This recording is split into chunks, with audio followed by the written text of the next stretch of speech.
在头上的时候，那我可以尝试，我不知道啊。哎，可以买了啦，买起来吧。我的物损，买什么？买你在跳的分享圈。就像这几只已经死了，这几只还活着，都没有母的都公了，这一只就快死了。母的都好像都有人分进去了吧？对。为什么你们可以？这有几那他们为什么都要爬在这个松蜡树上？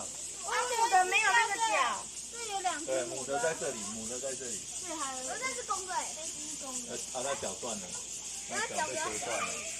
没有，然后是脚是有两只母的，下面发育不良啊。你看，我们要来为大家介绍我们文德的独角仙。一开始它的出现季节通常都会出现在6到9月，就是夏季的时候。然后它的食物在它小时候就是幼虫只会吃腐烂的树叶、腐殖土。然后到它长大以后当成虫时，它会吸食树枝而吃腐果来维持自己的生命。